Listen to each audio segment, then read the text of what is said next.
Programme کا آغاز کرتے ہیں رب ذوالجلال کے بابرکت نام سے جو دلوں کے بھید کو خوب جاننے والا ہے۔ سب سے پہلے پاکستان۔ پاکستان کا مطلب کیا؟ لا الہ الا اللہ۔ اب اس مقصد کے لیے یہ ملک بنا تھا اور ہم نے اس مقصد کے لیے بہت ساری قربانیاں دی تھی، اور آج پھر ایک قربانی کا وقت آ رہا ہے جس کا ڈیٹ ہے 26۔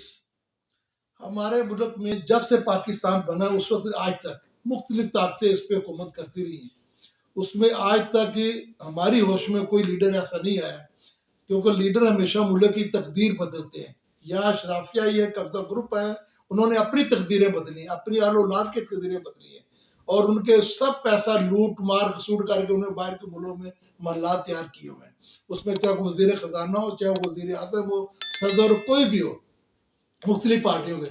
اب اس وقت جو تیرا جماعتی اتحاد ہے، اس کی سب سے اہم چیز آپ کو بتانے میں جا رہا ہوں کہ اس میں وہ پارٹیاں شامل ہیں جو کہتے تھے کہ ہم پاکستان کے بننے کے گناہ میں شامل نہیں تھے۔ کچھ ایسے قائد اعظم کافر اعظم کہتے تھے، آج وہ پاکستان کو تسلیم نہیں کرتے تھے، پاکستان کی فوج پہ طرح طرح کے الزامات لگاتے تھے، کبھی ان کو سامنے کھڑے تھے، کبھی زمینیں گرم کرتے تھے۔ ان کو یہ پتہ ہی نہیں ہے کہ یہ خدا داد ملک پاکستان جو ہے نا، یہ اللہ تعالیٰ کا ہمیں تحفہ ملا ہے۔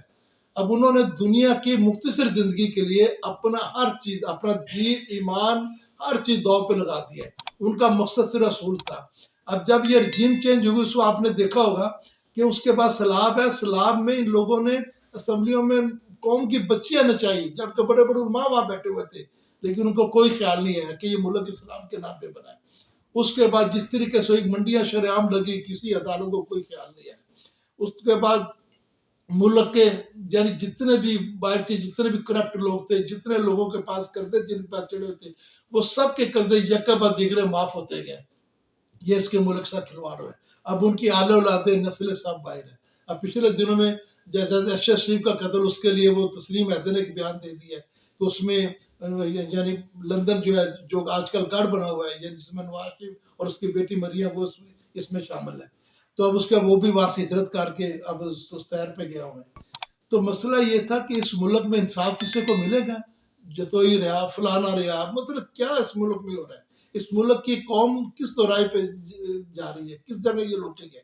اور بڑی مشکل سے اپنا لیاقت علی خان کے بعد اللہ تعالیٰ نے پہلے تو سارے اشراف یا قبضہ، اب اللہ تعالیٰ نے ایک لیڈر دیا پاکستان کو، اس کا نام ہے عمران خان۔ اب اس لیڈر نے اس کو، یہ جو ہم جگہ جگہ تقسیم ہوتے نا، ان سب کو کوئی گروہی اختلافات میں، کوئی اپنا مذہبی میں، کوئی خاندانی میں، ان سب کو اکٹھا کر کے ایک قوم بنانے میں بڑا اہم کردار ادا کیا۔ یہ لیڈر کا کمال، کیونکہ لیڈر اپنی قوم کے لیے سوچتا ہے۔ یہ جو باقی شرافیت ہے وہ اپنی سوچتے ہیں، اپنی آل اولاد کے لیے سوچتے ہیں، اور اس کو کوئی دریغ نہیں کرتے کہ ملک کو لوٹنے کے لیے جس طرح مرضی لوٹو۔ اور انہوں نے آپ کا دیکھا ان کے بارے کی کتنی جتاتے ہیں۔ اب وہ بیٹھ کے ہمیں اسمبلی میں بھاشن دیتے ہیں مختلف قسم کی، ان کو پتہ ہے کہ ٹماٹر کیا بھاؤ چل رہا ہے، ان کو پتہ ہے پیاز کیا بھاؤ چل رہا ہے، گھی کیا بھاؤ، ان کو کیا پتہ ہے؟ یہ کروڑوں روپے، لاکھوں روپے کے ملبوسات پہننے والے لوگ، جن کے کھانے، اب جس سب کے لیے حکومت ہے کرتی، مسلمان ملک کنگال ہو رہا ہے۔ ان کی عیاشیت دیکھو، ان کے 3 مہینے بعد ٹور ہونا ہے، اسپیشل جہاز، جو لوگ اسمبلی میں بھی نہیں ہے وہ بھی سرکاری جہاز استعمال کریں۔ اب اس کو نہیں پتا کہ اسلام میں کیا حد ہے، کیا قیود ہے، اسلام کہتا ہے حق کا ساتھ دو اور باطل کے خلاف مقابلہ کرو۔ یہ سارے لوگ آج اکٹھے ہو کے یہ پاکستان کو بنانے میں یہ شامل نہیں تھے، اب لوٹنے میں سب شامل ہو گئے۔ اب اس لیے میں عمران خان کا جو اعلان ہے نا، وہ حقیقی آزادی کا جہاد کا ہے۔ اب اس نے کسی قوم کو ڈی ٹریک، جو کہتے ہیں نا، ڈی ٹریک نہیں کیا۔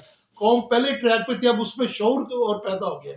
اب کوئی رہنما بھی نہیں چلے گا تو کم از کم عوام خود اس کام پہ نکل کے آ جائے گی۔ تو لہٰذا اب 26 جو ہے نا، 26 نومبر کی ڈیٹ قریب ہے۔ سارے لوگوں نے جیسے پاکستان بنانے میں اپنا کردار ادا کیا تھا، اب پاکستان بچانے میں اپنا کردار دیا، اور شانہ بشانہ عمران خان کے ساتھ چل کر اب پنڈی میں پہنچے، اور پنڈی میں پہنچ کر اتنا جمع غفیر کرتے کہ جو طاقتیں جو ہم پہ شرافیہ قبضہ وہاں پہ جو بنا ہوا نا، وہ سب اس کے سیلاب کے آگے ڈھیر ہو جائے اور بہ جائے بالکل کر کے۔ تو یہ کہتے ہیں خدا نے آج تک قوم کی حالت نہیں بدلی، نہ ہو جس کو خیال اپنی حالت کے بدلنے کا۔ لوگوں کے خون پسینے کی کمائی ہے، لوگوں کے ٹیکسوں کی کمائی ہے، ٹیکس پیئر کا پیسہ تم اپنی یاشے پہ اجاڑتے ہو، پھر بیٹھ کے ہمیں بھاشن دیتے ہو۔ کہ ہم نے یہ ملک کو کس ڈائریکشن پہ لگایا. یعنی ملک کے پٹرول کی قیمت سستی کی ہے, کوئی تیل کی اپنا کوئی پیاز کی قیمت سستی کی, کون سی چیز جو آپ نے اس دور میں آ کے سستی کی. تو میری تمام اہل پاکستان سے اپیل ہے کہ اللہ نے آپ کو ایک لیڈر دیا ہے, ایک سچا انسان دیا ہے, اس کے بازو بنو, ورنہ اپنا وہ شعر ہے, اٹھ باندھ کمر کیوں ڈرتا ہے, پھر دیکھ خدا کیا کرتا ہے. جب ہم خود چلیں گے, اب پاکستان بچانے کے لیے آپ نے ایک ہفتہ, ایک دن, ایک مہینہ اس ملک کو دینا ہے, تو پھر ملک ساری زندگی آپ کے لیے خوشحالی کا اسباب پیدا کرے گا.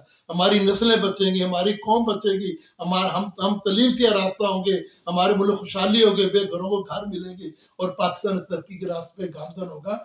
تو قوم اب بن چکی ہے, اب قوم کو اپنی ڈائریکشن پہ آنا چاہیے, اور انشاءاللہ امید ہے کہ یہ 26 نومبر کو ایک انقلاب آئے گا, ایک جہاد ہوگا, اور پاکستان اپنی صحیح ڈائریکشن پہ چلے گا. تو انشاءاللہ اگلے پروگرام سے میں ویسے امید بھی رکھتا ہوں کہ اب پوری قوم بن چکی ہے, اب اپنے حقوق کے لیے بچوں کو کھولو کہ ہمیں یہ قربانی دینی ہوگی. تو انشاءاللہ ان لوگوں کو جو بار بار حکومتیں کرتی ہیں, جو بار ملک کو, ان کا احتساب بھی ہوگا, اور انشاءاللہ ان سے لوٹا ہوا سارا مال واپس لیں گے. اللہ ایسا ایسے نظام ایسے اس ملک میں پیدا کرے گا, اور ایسا لیڈر انہوں نے ہمیں دیا ہے. تو انشاءاللہ تعالیٰ اگلے پروگرام سے پھر ملیں گے. اجازت چاہتا ہوں, اپنے دوست ایوب چوہان کو اجازت دیجیے.